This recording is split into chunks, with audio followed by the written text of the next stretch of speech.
যারা বাচ্চা ছেলে আছে ওরা ধান টোকায় একটা ওড়াত পরে বরার পরে এগুলা ধুইয়া পরিষ্কার করে শুকাইয়া বিক্রি করি। মোলা জিলাপি এগুলা বাচ্চারা কিনি খায়। তো বিভিন্ন গর্ত থেকে টোকাইয়া লইলে 5 কেজি 10 কেজি হয়। তদ্রুপ এই সারা জাহানের ভিতরে যত কিতাব শাস্ত্র, কোরআন, হাদিস, এজমা, কিয়াস, বাইবেল, গীতা, ত্রিপাঠক যত কিতাব আছে, যত জ্ঞানীগণের কথা আছে, ওই কথা থেকে একজন লেখক, একজন গীতিকার কথাগুলো খুঁজে নিয়ে, ছোট ছোট কথাগুলো নিয়ে একটা মালা বানায়। ওই মালাটা পরে ছন্দ আকার হয়ে একজন ভালো শিল্পী, যার কণ্ঠ ভালো, শ্রোতা যাকে আকর্ষণ করে, তার মুখ দিয়ে প্রকাশ করে ওই কথাগুলার মালা শ্রোতার গলায় পরাইয়া দেয়। এইটাই যেমন আমি আপনাকে জিজ্ঞেস করলাম কেমন আছেন, আপনি বলছেন ভালো আছেন। তো এইটাকে একটু যদি সুর দিয়ে বলি কি হবে?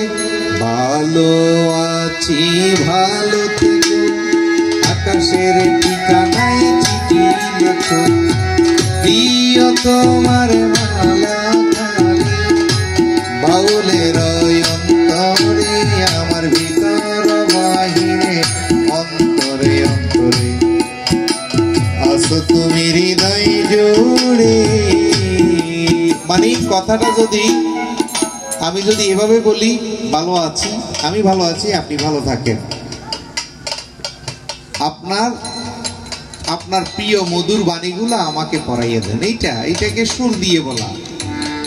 যার হৃদয়ে সুর নাই সে তো মানুষের কাতারেই পড়ে না। সুর আছে যার হৃদয়ের মাজার, কবিরে সে আল্লাহর দিবে।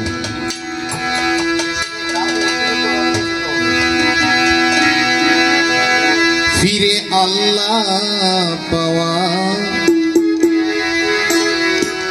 বেহেশতে যাওয়া, ভাবছো কি মন এতই সোজা?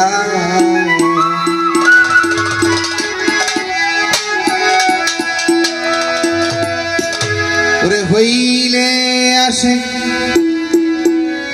মিলবে মাসা, খইলে আসে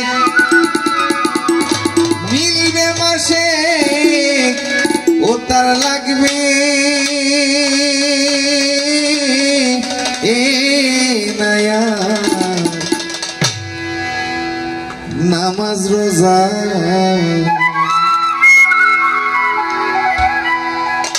আপনার এই পৃথিবীতে যত হজ, জাকাত, মসজিদ, মাদ্রাসা, এতিমখানা, উরুস, মাহফিল, বাবা ফু করে দিও, আমি যে সময় গাইবো ছাড়ি দিলে তোমরা ফু দিবা, টোকা দিবা, এগুলো ডিস্টার্ব নয়েস আসে। তো আপনার যত আয়োজন আছে, উরুস, মাহফিল, কুরবানি, সব কিছুর আয়োজন হইল একজনকে খুশি করা। এই হজ, কাবা, মদিনা যা কিছু আসছে সব কিছু রাসূলকে খুশি করার জন্য। আজকের এই আয়োজন, এই যা কিছু এরা করছে, গরু কুরবানি করছে, মানুষ দাওয়াত দিচ্ছে, খাওয়াচ্ছে, সব কিছু হীরাকে খুশি করার উদ্দেশ্যে। একজন মানুষকে খুশি করার জন্য যার যার মসজিদকে যদি আপনি খুশি করতে পারেন, আর কিছু লাগবে না। আপনার নামাজ, রোজা, হজ, জাকাত আর কোনো কিছু লাগবে না। শুধু ও যদি আপনার প্রতি রাজি হয়ে যায়, আপনার সব রাস্তা খোলা।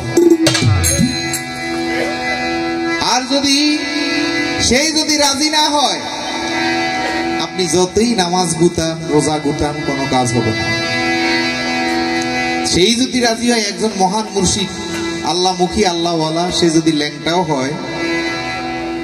আমি দেখেছি আল্লাহমুখী, আল্লাহ কোরআনে বলছে আল্লাহমুখী আল্লাহওয়ালাকে মানার জন্য। তা আল্লাহমুখী আল্লাহওয়ালা আমি দেখছি ফাকরিওয়ালা হয় নাই, জুব্বাওয়ালা হয় নাই, টুপিওয়ালা হয় নাই, দাড়িওয়ালা হয় নাই, ল্যাংটারাই হয়েছে। বা ওয়ান্ডারিও এরকমই ছিল, সলমান ল্যাংটাও এরকমই ছিল। ল্যাংটাওয়ালারা, পাগল ফকিরেরাই দেখলাম যে আল্লাহওয়ালা হয়েছে। মুফতি শাইখুল হাদিস মুহাদ্দিসেরা, শাহ ওলিউল্লাহ রাজাপুরি ল্যাংটা হয়েছে আর আল্লাহ হয়েছে, সাকরাপুরি, অনেক এগুলা। যাই হোক, আল্লাহমুখী আল্লাহওয়ালারা তখন তাদের আর বেশ ভূষণ কিছুর আর খেয়াল থাকে না। তো যাই হোক, আমার গানের মূল উদ্দেশ্য হলো, আজকে যে গানটা আমি এখন নিয়েছি, যে আমার সকল কিছুর আয়োজনে হলো একজন মানুষ পাওয়া। আর ওই মানুষ পেয়ে গেলে আর কিছু লাগবে না। তার ভজন, তার সাধন করলেই আমি আমার জায়গা মতো পৌঁছে যাব। পীরে আল্লাহ পাওয়া বেহেশতে যাওয়া ভাবছো কি এতই সোজা ওগো আল্লাহ পাওয়া বেহেশতে যাওয়া ভাবছো কি মন এতই সোজা রে হইলে আসে মিলবে মাসে হইলে প্রেমী হইলে আসে মিলবে মাসে কে লাগবে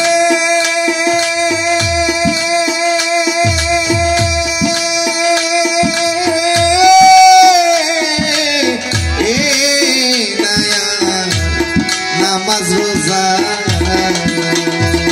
ইরে আল্লাহ পাওয়া বেহেশতে যাওয়া ভাবছো কি মন এতই সোজা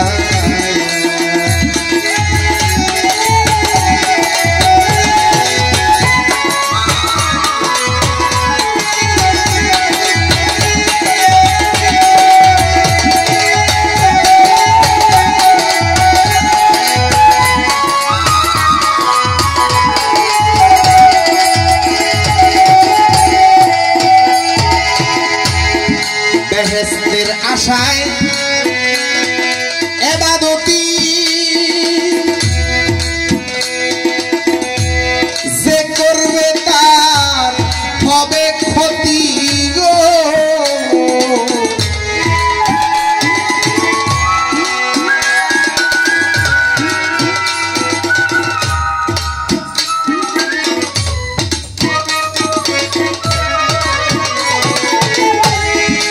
আল্লাহ কোরআনে কয় তুমি যদি জান্নাতের আশায় ইবাদত করো আমি কবুল করি না।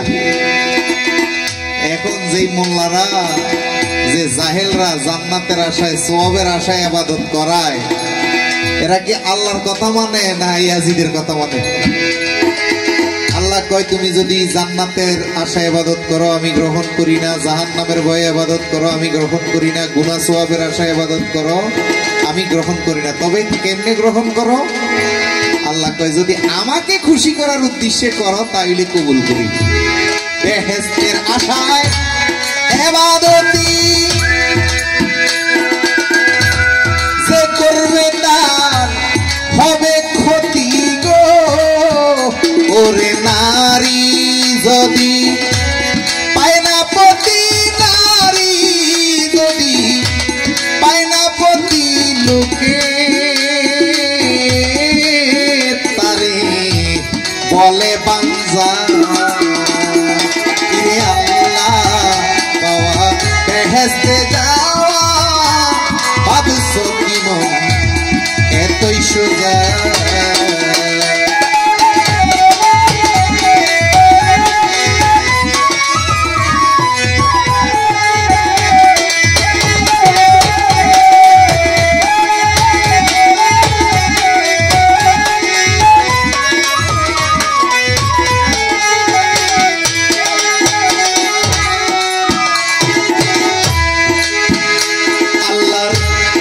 ইবাদত কি এতই সোজা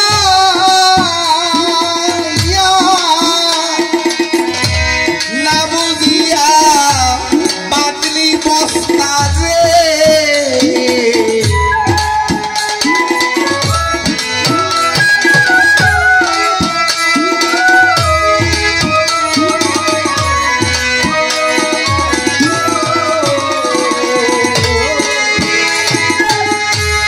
আল্লাহর ইবাদত কি এতই সোজা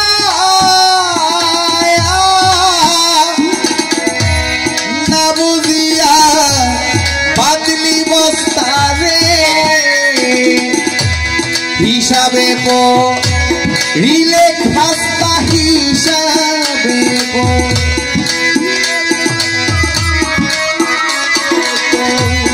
হিসাবে রিলে খাস্তা রইবে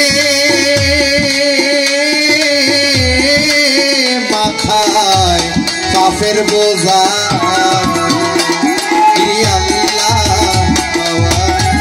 বেহেশতে যাওয়া ভাবছো কি মন এতই সোজা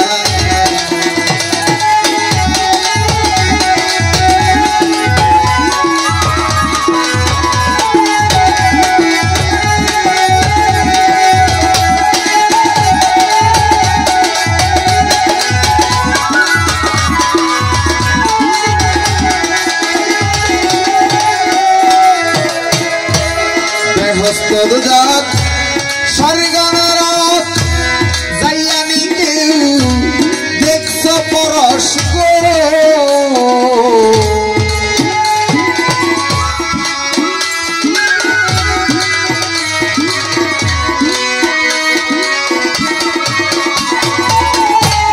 বেহস্ত যাক সারগানার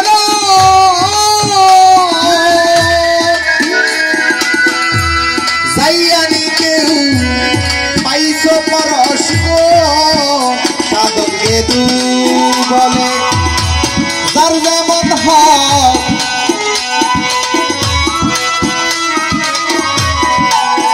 সাধক গেদু বলে যার যেমন হক ওরে কর্ম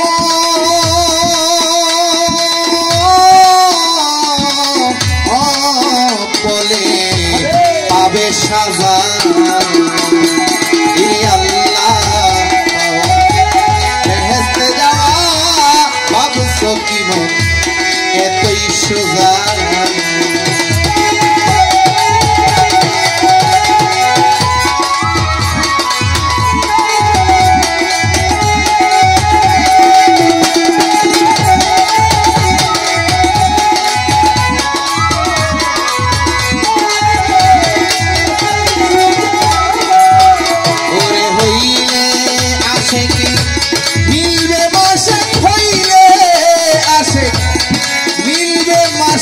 লাগবে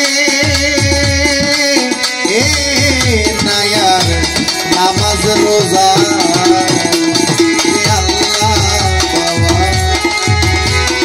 বেহেশতে যাওয়া ভাবছো